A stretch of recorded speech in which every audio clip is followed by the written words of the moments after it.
नाज़रीन अस्सलाम वालेकुम, आप देख रहे हैं हमारा यूट्यूब चैनल और फेसबुक पेज में आपका मेज़बान गालिब सुल्तान।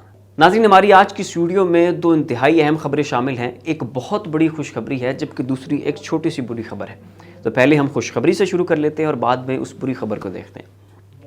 नाज़रीन, खुशखबरी ये है कि इमरान खान साहब ने लाहौर से 1 घंटे की मुसाफत के ऊपर दरियाए रावी के किनारे के ऊपर रावी सिटी प्रोजेक्ट आबाद करने का फ़ैसला किया है।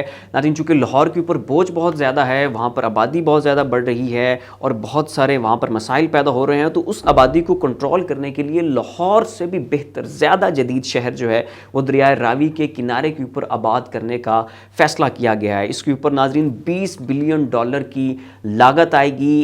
1,02,000 एकड़ के रकबे के ऊपर ये शहर मुश्तमिल होगा। 40 किलोमीटर का जो रकबा है उसके ऊपर इसका जो पूरा फैलाव है वो मुहित होगा। इसके अलावा नाज़रीन इसमें बेहतरीन पार्क्स होंगे, एजुकेशन की बेहतरीन फैसिलिटीज़ होंगी, हॉस्पिटल्स होंगे। इसके साथ वाइल्ड लाइफ के लिए एक एरिया जो है मुतय्यन किया जाएगा, जंगलात उगाने के लिए इसके साथ एक एरिया मुतय्यन किया जाएगा ताकि इस शहर की आबो हवा जो है वो बुरी तरह मुतासिर ना हो। तो नाज़रीन, पाकिस्तान के जितने भी बड़े शहर हैं, जितने भी मुल्तान है, कराची है, लाहौर है, फैसलाबाद है, ये सभी पाकिस्तान के बहुत कदीम शहर हैं। इनकी अपनी एक तारीख़ी हैसियत है, लेकिन इनकी जो आबादकारी का निज़ाम है वो बहुत बेढंगा है। यानी जहाँ पे जिसने मर्ज़ी चाहा अपना घर बना दिया, बेढंगे तरीके से कोई नक्शा खींच दिया, तजावुज़ात बहुत ज़्यादा हैं। और इन्हीं मसाइल की वजह से कि चूँकि स्ट्रेटजी नहीं थी, कोई प्लानिंग नहीं थी, देही आबादियों से शहरी आबादियों की तरफ जब लोगों ने रुख किया और अन्नेवाह और धड़ाधड़ बेतुके से घर बनाना शुरू कर दे, तो इसलिए यहाँ पे नाज़रीन सीवरेज का कोई मजबूत निज़ाम नहीं है। यहाँ पर ट्रैफिक जो है वो कंट्रोल से बाहर हो जाती है और बहुत सारे मसाइल का सामना करना पड़ता है। आबो हवा जो है इन शहरों की बहुत बुरी तरह से मुतासिर हो चुकी है और हो रही है, और यहाँ तक कि ये शहर अब रहने के काबिल भी नहीं रहे। और अगर इनके ऊपर मज़ीद आबादी का बोझ बढ़ता है तो उस सूरत में नाज़रीन ये शहर कोलैप्स कर जाएंगे। तो इसीलिए बड़े बड़े शहरों के साथ अब छोटे छोटे नए शहर आबाद करने का फ़ैसला किया है। और इसी सोच के तनाजुर में ये शहर रावी सिटी प्रोजेक्ट जो है ये लाहौर से तकरीबन 1 घंटे की मुसाफत के ऊपर दरियाए रावी के किनारे के ऊपर आबाद करने का फ़ैसला किया गया है। नाज़रीन, इस शहर के आबाद होने से रोज़गार के बड़े मौके पैदा होंगे। शहर के अंदर मज़दूरों को नौकरियाँ मिलेंगी, इंजीनियर्स को नौकरियाँ मिलेंगी। इसके अलावा जब इस शहर की कंस्ट्रक्शन शुरू होगी तो इसकी वजह से 40 इंडस्ट्रीज़ जो हैं वो पाकिस्तान की वो भी साथ साथ ग्रो करेंगी। सीमेंट की इंडस्ट्री, सरिये की इंडस्ट्री, इलेक्ट्रिसिटी की इंडस्ट्री और बहुत सारी नाज़रीन इंडस्ट्रीज़। तो टोटल 40 इंडस्ट्रियाँ ऐसी हैं जो इस शहर की कंस्ट्रक्शन के शुरू होने से फ्लरिश करेंगी और ऊपर उठेंगी। तो एक तरफ तो जहाँ पर कंस्ट्रक्शन हो रही होगी उस जगह पे भी लोगों के लिए रोज़गार के मौके होंगे, मज़दूरों के लिए, इंजीनियर्स के लिए। और दूसरा, जिन फैक्ट्रीज़ में काम शुरू होगा उन फैक्ट्रीज़ के अंदर भी रोज़गार के मौके बढ़ेंगे और वहाँ पर उन फैक्ट्रीज़ के लिए ग्रो करने का एक बड़ा मौका नाज़रीन यहाँ पर यह पैदा होने जा रहा है। इमरान खान साहब इसका ऐलान कर चुके हैं। वीडियो के आखिर पर हम इमरान खान साहब की वो क्लिप भी आपको दिखाएंगे कि वो इस हवाले से क्या कह रहे हैं। तो ये नाज़रीन एक बहुत बड़ी खुशखबरी है पाकिस्तान के लिए और इससे जितना हो सके सेलिब्रेट भी किया जाना चाहिए और इसे अप्रिशिएट भी किया जाना चाहिए। अब नाज़रीन, इस इशू को लेके एक छोटा सा मसला चल रहा है हुकूमत और उन ज़मींदारों के दरमियान की जिनकी वो ज़मीन है जिन्हें हुकूमत ने ख़रीदना है।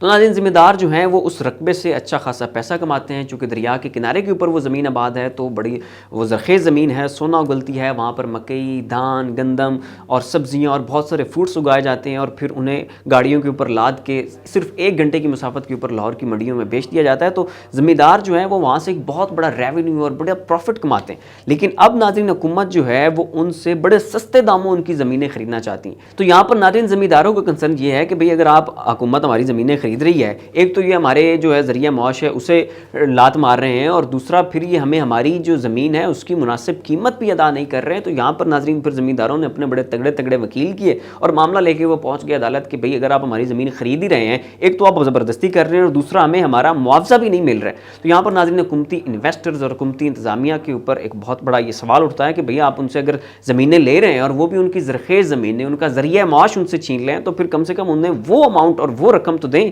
कि जो वो डिज़र्व करती हैं, जो उस ज़मीन की हकीकी वर्थ है।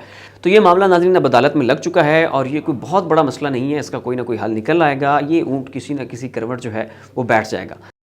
पहली दफ़ा पाकिस्तान में एक नया शहर बन रहा है और इसके ज़रा मैं अपनी कौम को मकसद बता दूं कि क्यों इसकी ज़रूरत है एक नए शहर की लाहौर के करीब। सबसे पहले इसकी ज़रूरत इसलिए है कि लाहौर अगर जिस तरह फैलता गया तो लाहौर का सबसे बड़ा मसला आना है कि पानी जो वाटर टेबल है वो नीचे गिरती जा रही है।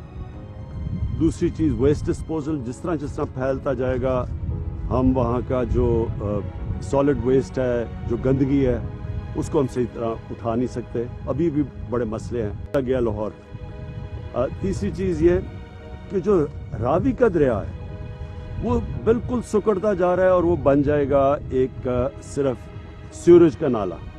तकरीबन अगर आप सर्दियों में देखें अभी थोड़ा पानी आया है तो वो अब नाज़रीन हम आ जाते हैं दूसरी बुरी खबर की तरफ। नाज़रीन जो मसूद ख़ान हैं, जो कश्मीर के प्रेसिडेंट हैं, उन्हें पाकिस्तान ने अमेरिका में अपना एम्बेसडर तैनात करने का फ़ैसला किया था। नाज़रीन ये फ़ैसला कश्मीर के इशू को उजागर करने के लिए किया था। जहाँ तक मसूद ख़ान साहब की ज़ाती शख्सियत का सवाल है तो वो बहुत ही पढ़े लिखे, मंझे हुए, नफीस और बड़े दिलेर इंसान हैं। इससे पहले वो बहुत सारे ममालिक में पाकिस्तान के एम्बेसडर रह चुके हैं और फिर उन्हें 2016 में कश्मीर का प्रेसिडेंट बनाया गया था, जो कि 2021 तक फिर कश्मीर के प्रेसिडेंट रहे और अब उन्हें अमेरिका में पाकिस्तान का सफ़ीर तैनात करने का फ़ैसला किया गया था। तो इसके ऊपर नाज़रीन भारतीय लॉबी को बड़ी मिर्चें लगी हैं और वो बड़े एक्टिव हुए हैं और उन्होंने अपने जो बंदे हैं और जो अपने दोस्त हैं वहाँ पर उन्हें सरगर्म किया है और जो बाइडन के ऊपर ये प्रेशर डाला गया है कि ये जो बंदा आ रहा है ना मसूद ख़ान साहब, इन्हें आपने पाकिस्तान में अपना जो है पाकिस्तान की जानिब से उनका सफ़ीर और उनका एम्बेसडर आपने एक्सेप्ट नहीं करना और इनकी छुट्टी करवानी।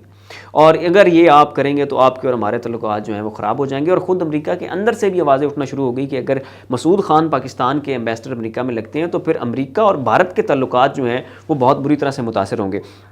तो इसके ऊपर नाज़रीन जो बाइडन ने एक्शन लिया है और उन्होंने मसूद ख़ान साहब के जो एम्बेसडर होने के तैनाती का मामला है उसे ब्लॉक कर दिया है। नाज़रीन यूएस कांग्रेसमैन स्कॉट पेरी ने जो बाइडन को एक ख़त लिखा है और उस ख़त में ये कहा है कि ये जो मसूद ख़ान है इन्हें अमेरिका में पाकिस्तान का सफ़ीर तैनात नहीं होना चाहिए। क्यों? क्योंकि इनके कश्मीरी मुजाहिदीन के साथ ताल्लुकात हैं, हिज़्बुल मुजाहिदीन के साथ इनके ताल्लुकात हैं, ये डॉक्टर आफिया सिद्दीकी के काज़ के ऊपर बड़ी बात करते हैं, ये बुरहान वानी जैसे नौजवान पैदा करते हैं और इनका जो है वो दहशतगर्दों के साथ लिंक हैं, टेरर फाइनेंसर हैं। तो इसलिए मसूद ख़ान जो हैं चूँकि बड़ी कंट्रोवर्शियल शख्सियत हैं और आज़ाद कश्मीर के ये प्रेसिडेंट भी रह चुके हैं 2016 से 2021 तक, तो इसलिए इन्हें जो है ना वो पाकिस्तान की जानिब से अमेरिका में उनका एम्बेसडर तैनात नहीं किया जाना चाहिए। तो नाज़रीन जो बाइडन ने फिर उनकी जो है वो ब्लॉक कर दी है उनकी वहाँ पर तैनाती। और बड़ी हद तक नाज़रीन ऐसे एक्शंस अमेरिका की जानिब से अब एक्सपेक्ट भी किए जा रहे थे क्योंकि हम यानी पाकिस्तान भी अब अमेरिका के बिल्कुल सामने आके खड़ा हो गया। एक तरफ हमने उनकी डेमोक्रेसी समिट में शिरकत से इनकार किया था, फिर हमने उन्हें एयर स्पेस देने से इनकार किया, फिर हमने उन्हें अपनी एयर बेस देने से इनकार कर दिया, फिर हमने उनकी जो है वो उन्होंने विंटर ओलंपिक्स का डिप्लोमेटिक बायकॉट किया। तो हमने कहा जी नहीं, हम तो जा रहे हैं और हम उसकी इफ्तिताही तकरीब में भी शिरकत करेंगे। वहाँ पर हम जो बाइडन, शी जिनपिंग और इमरान खान वहाँ पर धड़ल्ले से बैठेंगे, 32 ममालिक के और सरबराहान भी वहाँ पर शिरकत करेंगे। इसकी नाज़रीन पूरी तफसीलात क्या हैं वो इससे पहले मैं अपनी एक वीडियो बना चुका हूं, अगर आप उसे देखना चाहते हैं तो मैं डिस्क्रिप्शन में उसका लिंक डाल दूंगा, आप वहां से उसे देख सकते हैं। तो विंटर ओलंपिक्स में भी हम जा रहे हैं अमेरिका के बायकॉट के बावजूद। इसके अलावा 32 ममालिक के और सरबराहान भी वहाँ पर मौजूद होंगे। तो नाज़रीन पाकिस्तान के जितने भी ये हालिया एक्शंस हैं, जितने भी हमने बयानात बाजी की हैं और इमरान खान का नाज़रीन असम्बली के फ्लोर पर खड़े होकर कहना है कि हम अमेरिका के पार्टनर इन पीस तो हो सकते हैं लेकिन पार्टनर इन कॉन्फ्लिक्ट नहीं हो सकते, और फिर अफगानिस्तान का सारा मलबा भी हमने उनके ऊपर डाला। तो ये जितनी भी कड़ियाँ हैं और ये जितने भी डॉट्स हैं, अगर आप इन्हें कनेक्ट करें तो हमें ये पता चलता है कि पाकिस्तान अब कतई तौर पर अमरीकी ब्लॉक में नहीं है और हमने अपने जिगर के ऊपर, अपने दिल के ऊपर पत्थर रख के ये फैसला कर लिया हुआ है। और इमरान खान के जो हालिया स्टांस हैं, जो उनके हालिया डिसीजन, उनसे ये चीज़ बिल्कुल वाज़ेह तौर पर नाज़रीन नज़र आती है। तो अब नाज़रीन ये भी कहा जा रहा है कि पाकिस्तान बड़ी रिस्की गेम खेल रहा है और मुमकिन है पाकिस्तान ग्रे लिस्ट में तो रहे ही रहे, शायद पाकिस्तान को ब्लैक लिस्ट भी किया जाए। नाज़रीन इसका पता तो अब आने वाले दिनों में चलेगा। फिल वक्त के लिए इतना ही। ऐसी मज़ीद अपडेट्स के लिए देखते रहिए हमारा यूट्यूब चैनल। इसी के साथ अपने मेज़बान गालिब सुल्तान को इजाज़त दीजिए। अपना ख्याल रखिएगा। अल्लाह हाफ़िज़।